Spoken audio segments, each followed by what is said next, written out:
آپ بھی اس کمیٹی میں شامل ہیں اور آپ کو کیا لگتا ہے کہ کیا اپوزیشن نے جو اعتراض اٹھایا ہے وہ بجا ہے کہ ان کی جانب سے بھی کوئی ایک دو نمائندے ہونے چاہیے تھے اس کمیٹی میں جو اس کو زیادہ مضبوط کر دیتے؟ جی، اپوزیشن کے پاس ایک موقع تھا آج سے 2 ہفتے پہلے کہ جب ٹی جی آئی آر کی بریفنگ تھی جس میں تمام سیاسی جماعتوں کو مدعو کیا گیا تھا کہ وہ بھی آئیں اور جو تمام تفصیلات حکومتی اور اپوزیشن جماعتوں سے شیئر کی جا رہی وہ بھی اس کا حصہ بنیں، اپنی رائے دیں، اپنا انپٹ دیں. وہ انہوں نے مس کر دی، انہوں نے اس میں آنے سے انکار کر دیا، اس کی شرطیں لگا دی. تو ہر چیز پر شرطیں لگا کر اعتراض کرنے سے تو ریاست نہیں چلتی. تو اسی لیے اب انہوں نے ان کا جو کانڈکٹ رہا ہے اس پورے مارکہ حق کے دوران ایک نیم دلانہ حمایت بھی انہوں نے دی ہمیں، لیکن ساتھ یہ بھی کہا کہ جی دیکھیں ایئر فورس نے تو بڑا اچھا کام کیا لیکن دوسری افواج کے بارے میں ان کو پھر بھی تحفظات رہے. تو ویسے تو یہ اچھا لگتا ہے کہ جی سب جماعتوں کے اراکین ہو، اور غالباً اگر حکومت اور اپوزیشن کے درمیان کچھ گفتگو ہوتی ہے آنے والے دنوں میں تو یہ آخری وفد تو نہیں ہے، ہمیں یہ کام مستقل جاری رکھنا ہے. تو مستقبل میں ان کے کسی نمائندے کو شامل کیا جا سکتا ہے. اچھا، کیونکہ خرم صاحب یہ تو آپ نے بڑی زبردست اور سیریس قسم کی چارج شیٹ ان کے خلاف لگائی ہے، کیونکہ عمومی تاثر تو یہ ہے کہ اپوزیشن نے حکومت کا بغیر کسی ifs اینڈ بٹس کے بڑا بھرپور ساتھ دیا ہے، چاہے سوشل میڈیا دیکھا جائے یا قراردادوں کا جو معاملہ تھا ایوان میں اس میں دیکھا جائے. سوائے مولانا صاحب کے پی ٹی آئی نے تو اس ایوان کی قرارداد میں بھی آپ لوگوں کے ساتھ وہ شامل ہوئے، انہوں نے تو اس کا واک آؤٹ نہیں کیا، جبکہ مولانا صاحب نے البتہ اس کا واک آؤٹ کیا. تو تاثر تو یہ ہے، اور پی ایم ایل این کے جو اپنے وزراء ہیں انہوں نے بھی اس چیز کو ایکنالج کیا ہے کہ نہیں، ہم سب تمام سیاسی جماعتوں کا شکریہ ادا کرتے ہیں کہ انہوں نے پاکستان کے معاملے پہ ہمارے ساتھ کھڑے ہونے کا فیصلہ کیا. نہیں دیکھیے، اب پھر اگر جو ہے وہ اپنی گفتگو سے ہٹ جائیں گے، پی ٹی آئی کا جہاں نام آتا ہے تو معاملات جو ہیں وہ پٹ جاتے ہیں. لیکن حقیقت یہ ہے کہ ان کے پاس ایک موقع تھا کہ انہوں نے سینٹ میں اور قومی اسمبلی میں اپنی حمایت کا اظہار کیا، لیکن جو تقاریر اس دوران اور اس سے پہلے بھی ان کے جو سیاسی مقاصد ہیں وہ پاکستان کی ریاست کے مقاصد پر فوقیت رکھتے ہیں، وہ ان کو پہلے رکھتے ہیں. تو لہذا ہر چیز پہ ایک شرط ہے ہر چیز کے اوپر. لیکن جس طرح میں نے کہا، ہم چونکہ چاہتے ہیں کہ ہم اپوزیشن کے ساتھ گفتگو جاری رکھیں. مذاکرات کی میز سے وہ اٹھ کر گئے تھے، ہم نہیں اٹھے، ہم آج بھی وہیں موجود ہیں. اور اگر ان کے پاس کوئی سنجیدہ ایجنڈا ہے پاکستان کی عوام کی فلاح کا، پاکستان کی ریاست کو مضبوط کرنے کا، پاکستان میں رہنے والے جو ہمارے بھائی اور بہنیں ہیں ان کی زندگیوں میں بہتری لانے کا، تو ہم ہر وقت بات کرنے کے لیے تیار ہیں. لیکن ان کے پاس یہ ایجنڈا نہیں ہے، پاکستان کے عوام کی فلاح کا ایجنڈا نہیں ہے. ان کے پاس صرف بانی چیئرمین کی ایک گردان ہے جو وہ کیے جا رہے ہیں. ٹھیک ہے، یعنی کہ پاک بھارت سیز فائر تو ہو گیا، لیکن فی الحال حکومت P T I cease fire ابھی تک تو نہیں ہوا. اس کے حوالے سے ایکچولی میں سیز فائر ہے جی، بالکل سیز فائر ہے. ہم ایوان میں ان کے ساتھ بیٹھے ہیں، دونوں ایوانوں میں بیٹھے ہیں،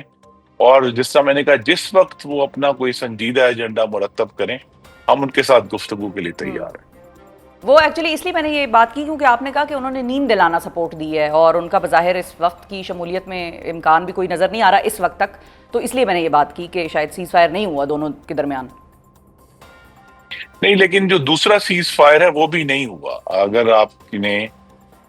خبریں دیکھی ہوں تو شاید کل اور پرسوں کے درمیان جو ہیں 4 واقعات ہوئے. وزیرستان میں ایک آرمی کانوائے کو اٹیک کیا گیا، قلعہ عبداللہ میں جو ہے فرنٹیئر کور کے جو ایک فورٹ ہے اس کو اوپر اٹیک ہوا. ڈیرہ اسماعیل خان میں ایک آرمی کے سیکنڈ لیوٹیننٹ تھے، ان کو کڈنیپ کیا گیا. بدین میں بھی ایک جو ہے وہ جماعت الدعویٰ کے رکن کا جو ہے وہ مرڈر ہوا ہے. اور کل اور پرسوں میں ہی جو ہے آزاد بلوچستان کا ایک نیا نقشہ جو ہے وہ مختلف ویب سائٹس پر ڈالا گیا ہے. جی بالکل. تو ہندوستان چاہے عسکری محاذ پر جو ہے وہ پٹ گیا ہے، لیکن وہ پاکستان میں جو دہشت گردی ہے، پاکستان کو جو ڈی سٹیبلائز کرنا چاہتے ہیں، وہ وہاں کوئی سیز فائر نہیں ہے، وہ تو اس پہ جاری ہے. بالکل صحیح ہے. اچھا، اور ایز وی اسپیک ناؤ تو ڈی جی ایم اوز کی جو پاکستان بھارت کے ڈی جی ایم اوز کی جو ایک ٹیلی فونک کانورسیشن ہونی تھی جو کہ ویسے تو 18 مئی کو ہونی تھی، وہ بھی ابھی تک نہیں ہو پائی ہے. آلدو اسحاق ڈار صاحب یہ کہہ رہے ہیں کہ ہمیں امید ہے کہ وہ ہو جائے گی بات چیت، لیکن فی الحال تک وہ بات چیت بھی دونوں کی آپس میں نہیں ہوئی. جی تو لیکن کیونکہ ہندوستان کو براہ راست عسکری مقابلے میں جو ہے الحمدللہ پاکستان نے شکست دی ہے، تو توقع یہی ہے کہ یہ اس وقت تو سیز فائر ہو جائے گا، اور آئندہ آنے والے دنوں میں غالباً ایک مستقل سیز فائر بھی ہو جائے۔ لیکن ہمیں جو ہے وہ ایک تو اپنی نگرانی اور چوکنا رہنا ہے اپنی سرحدوں پر، دوسرا یہ کہ سیز فائر سے جو بنیادی مسئلہ ہے جو کہ ہم نے انشاءاللہ یہ وفد جا کر اٹھائے گا، تین بڑے مسئلے ہیں۔ جی جی ایک ہاں تو بتائیے۔ ہندوستان جو ہے وہ سیز فائر کے باوجود اس نے پاکستان کے اندر تو دہشت گردی کی فائنانسنگ اور حمایت کی ہے، اور پاکستان میں یہ جو قتل کا ایک طریقہ کار جو ہے وہ جاری کیا گیا ہے، جس کو وہ خود بھی اعتراف کرتے ہیں۔ تو ہندوستان ایک روگ ریاست ہے، ایک بدماش ریاست ہے جو ٹیررزم بھی کرواتی ہے، اور ہندوستان پر بھی فاٹف میں جو ہے فائنینشیل ایکشن ٹاسک فورس میں اس کی جو ہے ضرور باز پرس ہونی چاہیے کہ آپ کس طرح یہ سارے کام کر رہے ہیں۔ اور اب سے میں نے کہا یہ 4 واقعات تو صرف کل کے ہیں، تو لہٰذا ہندوستان کو بطور ایک دہشت گرد ریاست، ایک قاتل ریاست، اور صرف پاکستان میں نہیں،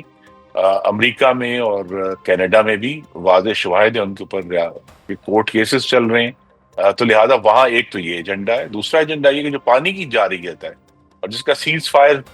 کی وجہ سے ابھی تک کوئی اثر نہیں ہوا،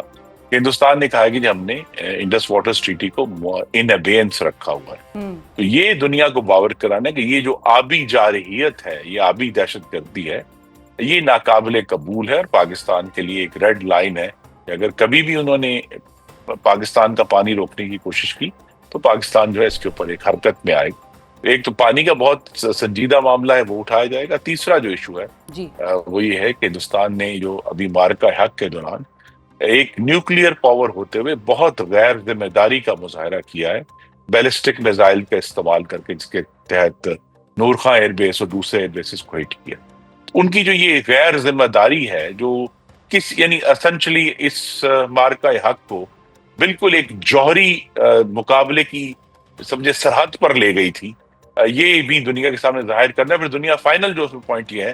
کہ یہ تینوں ایشوز جو ہیں، ہندوستان کا جو پاکستان کے اندر دہشت گردی ہے، قتل ہیں، جو آبی جارحیت ہے، یہ جو ان کی غیر ذمہ داری ہے، اس کا مستقل حل تو یہی ہے کہ ہندوستان اور پاکستان کے درمیان جو کشمیر کا تنازع ہے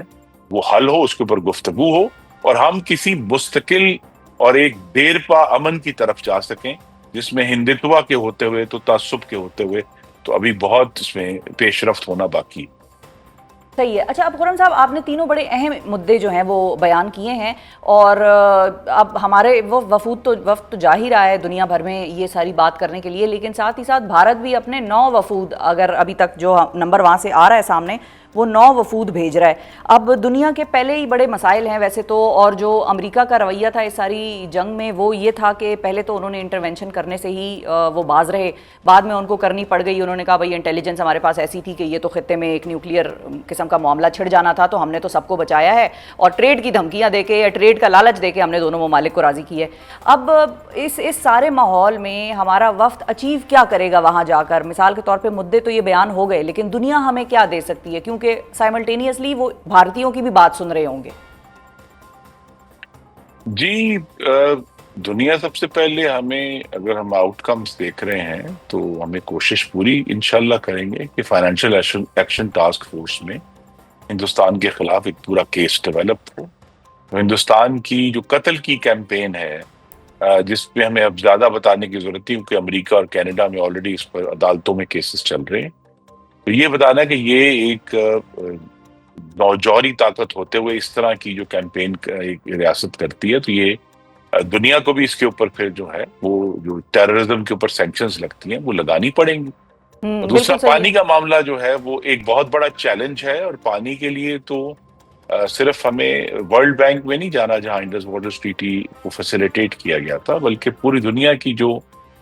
اس وقت ماحولیاتی تنظیمیں ہیں، جو پانی کی تنظیمیں ہیں، جو ہیومن ڈیولپمنٹ کی تنظیمیں، ان سب میں جا کر یہ بات کہ پانی ایک تہذیبی ورثہ، یہ کوئی ملکوں کا اثاثہ نہیں ہے، کیونکہ اس ورثے میں کروڑوں لوگوں کی زندگیاں جو ہیں وہ جڑی ہوتی ہیں، اور اس میں ایک جو تصویراتی اینگل ہے وہ یہ ہے کہ جہاں سے کہ پاکستان کے دریا اور ہندوستان کے دریا نکل رہے ہیں، وہ وہاں صرف دو ممالک تو نہیں ہے، وہاں افغانستان کا پانی بھی آ رہا ہے، وہاں سے چائنا کا پانی بھی آ رہا ہے، وہاں سے نیپال، صحیح ہے. بھوٹان اور خود ہندوستان کا پانی آ رہا ہے. اس کے بہت بڑے اسٹریٹجک کانسیکوینسز ہیں جو کہ دنیا کے لیے بہت خطرناک ہوں گے اگر اس خطے میں جنگ ہوتی ہے. تو اس پہ تو ہندوستان کو ہمیں جو ہے وہ وقت کے ساتھ ایک سفارتی دباؤ جو صرف ایک وزٹ سے نہیں ہوگا جی بلڈ جی. اپ کرنا ہے. اور اسی لیے میں نے کہا کہ وہاں جو ہے ہم یہ تین مدعے لے کر جائیں گے. جو تیسرا مدعا ان کی جو جوہری بہت ہی غیر ذمہ داری ہے، nuclear recklessness which they have done, اس پہ بھی ان کو پوری طرح ایکسپوز کر کے، کیونکہ وہاں بھی دنیا کو شاید اور کوئی بات سمجھنا ہے لیکن جو جوہری ہتھیاروں کا استعمال ہے وہ سب چاہتے ہیں کہ نہ ہو. اور ہندوستان نے اس معاملے میں انتہائی غیر ذمہ داری کا، یعنی کہنا چاہیے کہ بدماشی کی حد تک غیر ذمہ داری کا مظاہرہ کیا.